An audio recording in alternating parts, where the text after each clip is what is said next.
अवधूत चिंतन श्री गुरुदेव दत्त स्वामी महाराज की जय. छत्रपती शिवाजी महाराज की जय. श्री स्वामी समर्थ.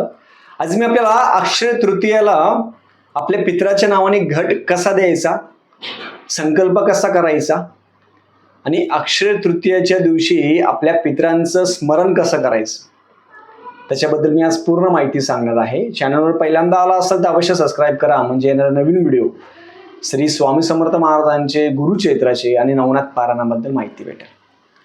अक्षय तृतीया म्हणजे काय? वैशाख शुद्ध तृतीयाला अक्षय तृतीया असं म्हणतात.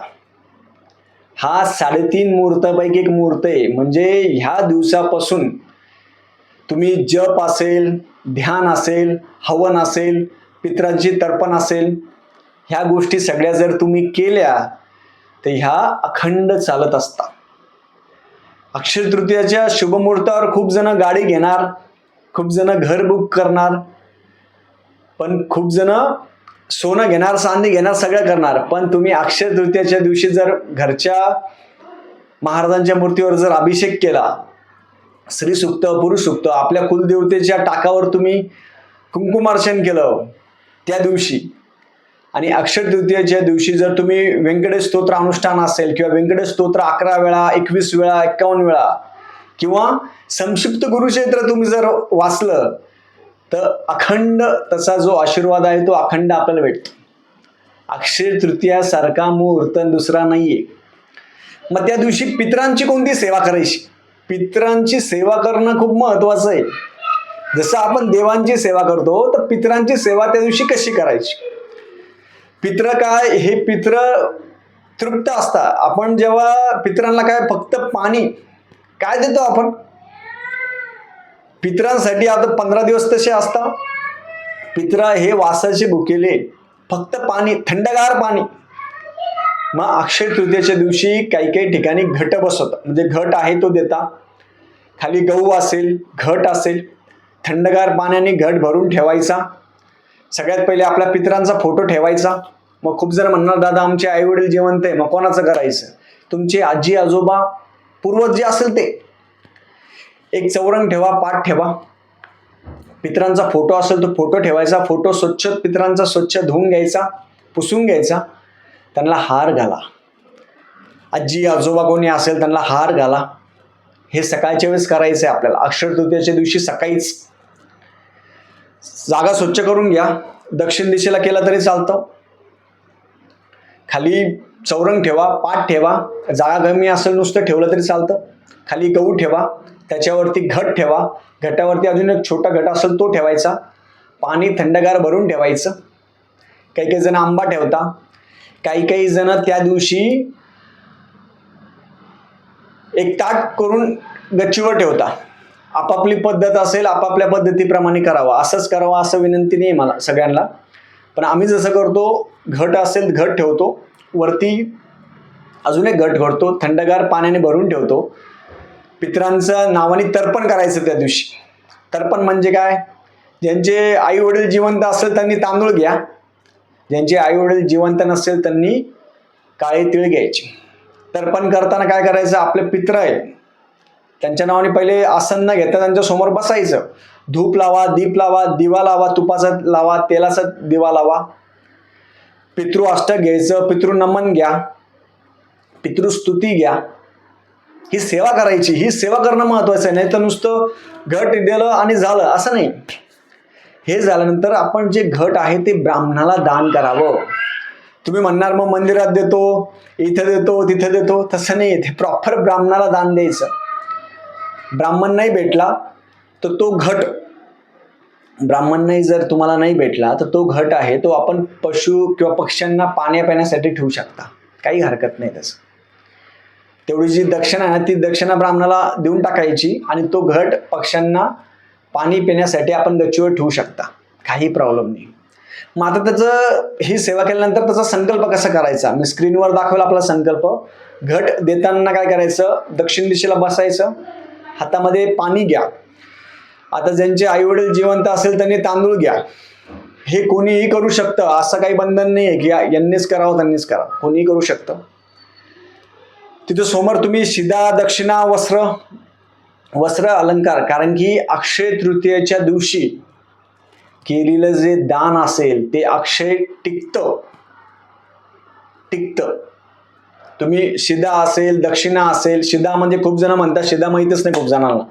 कोरडा शिदा असेल, तेल, तूप, सप्तधान्य असेल ते 1.25 किलो असेल, तुमच्या ऐपतीप्रमाणे प्रत्येकाने देऊ शकता. शिदा, दक्षिणा, वस्त्र हे ब्राह्मणाला घरी बोलवायचं. ब्राह्मण घरी बोलल्यानंतर संकल्प करायचा. संकल्प मी स्क्रीनवर देईल. ब्राह्मण घरी आल्यानंतर त्यांचं पाद्यपूजन करायचं. ब्राह्मण देवता आहे, लक्षात ठेवा. घरी आल्यानंतर त्यांचं पाद्यपूजन करा, कारण की अक्षय तृतीयेच्या दिवशी ब्राह्मण तुमच्या घरी येणं म्हणजे तुम्ही भाग्य. ब्राह्मण घरी आल्यानंतर पाद्यपूजन करा, त्यांना गंध लावायचं आणि संकल्प करायचा. मी स्क्रीनवर संकल्प देईन. संकल्प तसं करायचं आणि त्यांना ब्राह्मणाला आंबे असेल, दूध असेल हे द्यायचं. संकल्प करून तो घडा पाण्याने भरलेला आहे थंडगार, आपण ते ब्राह्मणाला दान द्यायचं. उदकुंभ असं म्हणतात त्याला, आणि ते ब्राह्मणाला दान द्यावं. ब्राह्मणाने हात लावून परत जर तुम्हाला दिला असेल तर ते पक्ष्यांसाठी तुम्ही पाणी भरून ते ठेवू शकता, कारण की आता उन्हाळा खूप आहे. पक्ष्यांसाठी पाणी भरून आम्ही ठेवू शकतो. आणि खूप आता छत्रपती संभाजीनगरमध्ये खूप जण घरी बोलवतात, मी खूप ठिकाणी जातो, ते घट आहे ते मी फक्त दान घेतल्याचं असं हात लावतो आणि नंतर तेच घट त्यांना मी म्हणतो की तुम्ही गच्चीवर ठेवून द्या, काही प्रॉब्लेम नाही, त्यांना गच्चीवर ठेवून द्या असं म्हणतो, कारण की ते पशु पक्षींना पाणी पिण्यासाठी कामी येतं. कारण की एवढे घट घेऊन काय करणार आहे. काही जण त्याची दक्षिणा आहे ती पाठवून देत असतात. असं करायचं आणि नंतर पितृअष्टक, पितृनमन म्हणायचं, दर्शन घ्यायचं आणि अशा पद्धतीने आपण उदकुंभ दान आहे ते प्रत्येकाने करावं. मी स्क्रीनवर त्याचा संकल्प देईल. संकल्प करताना ज्यांचे आईवडील जिवंत असेल त्यांनी तांदूळ घ्यावे, ज्यांचे आईवडील नसेल त्यांनी काळे तीळ घ्यावे. तुमचं नाव घ्या, गोत्र घ्या आणि ते घेतल्यानंतर तुम्ही नाव गोत्र घेतल्यानंतर म्हणायचं की आम्ही उदकुंभ दान देत आहोत. स्क्रीनवर मी दाखवेल त्याप्रमाणे संकल्प करावा. तुम्हाला जर ब्राह्मण नाही भेटला तर तुम्ही ऑनलाईन दक्षिणा आहे ते 125 रुपयाच्या पटीमध्ये तुम्ही ऑनलाईन दक्षिणा मला पाठवू शकता. उदकुंभ तुम्ही तुमच्या पशु पक्ष्यांसाठी तुम्ही उदकुंभ देऊ शकता, काही प्रॉब्लेम नाही आहे. पण ऑनलाईन दक्षिणा आहे ती दक्षिणा तुम्ही मला पाठवू शकता, काही प्रॉब्लेम नाही आहे. संकल्प करून दक्षिणा पाठवावी. तो जो फोटो आपण ठेवलेला आहे पित्रांचा, तो दिवसभर तसा ठेवायचा, रात्री पण तसा ठेवायचा आणि त्यांना तांब्याभर पाणी भरून ठेवायचं. तांब्याभर पाणी त्यांना भरून ठेवायचं, जल भरून ठेवायचं. आणि ते जल भरून ठेवल्यानंतर ते पाणी दुसऱ्या दिवशी तुम्ही आंघोळीच्या पाण्यामध्ये घ्या. ते पाण्याचं तीर्थ तुम्ही घेऊ शकता. अक्षय तृतीयेच्या रात्री खूप जणांचे ते उदकुंभ तुम्ही ब्राह्मणाला दान देणार, तर अक्षय तृतीयेच्या रात्री काय करायचं, एक तांब्या भरून ठेवायचा दक्षिण दिशेला फोटो समोर. अक्षय तृतीयेच्या रात्री एक तांब्या भरून ठेवायचा दक्षिण दिशेला, त्याच्यावर झाकण ठेवायचं, अगरबत्ती लावा, तुपाचा दिवा, तेलाचा दिवा असेल तो लावा आणि तो लावल्यानंतर आपण पितृस्तुती, पितृनमन घ्यायचं. रात्रभर पाणी तसं ठेवायचं आणि दुसऱ्या दिवशी ते पाणी घरामध्ये शिंपडा, तीर्थ म्हणून ते पाणी घेऊ शकता. अक्षय तृतीयाच्या दिवशी तुम्ही संक्षिप्त गुरुचैत्र असेल, दुर्गा सप्तशती असेल, स्वामी चैत्र असेल, तुम्हाला जेवढी सेवा करता येईल तेवढी सेवा प्रत्येकाने करावी. लक्षात ठेवा, जेवढी सेवा तुम्हाला करता येईल तेवढी सेवा तुम्ही करू शकता, काहीही हरकत नाही. कारण की अक्षय तृतीयेच्या दिवशी जे कार्य तुम्ही सुरू करणार, तुम्ही घरामध्ये अक्षय तृतीयेच्या दिवशी हवन पण करू शकता. हवन करताना काय घ्यायचं, तुम्ही वड असेल, पिंपळ असेल, औदुंबर असेल, याचा समिधा म्हणतात त्याला, त्या समिधा आणाव्या, छोट्या घरच्या घरी हवन करावं. हवन करताना तुम्ही श्रीसूक्त, पुरुषसूक्त, परत गणपती स्तोत्र असेल, नवग्रह स्तोत्र असेल, व्यंकटेश स्तोत्र असेल, देवीचे 108 नावं असेल, हे आपण करू शकता.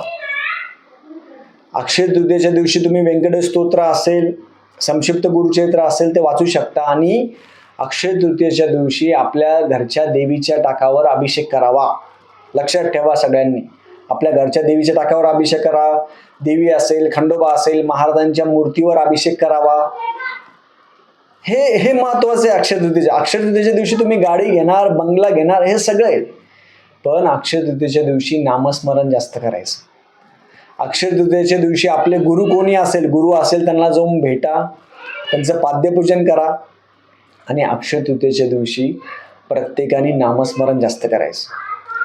अक्षय तृतीयेच्या दिवशी दानाला खूप महत्व आहे। एक कथा आहे, ती कथा मी आपल्याला सांगतो। शास्त्रामध्ये एक कथा आहे।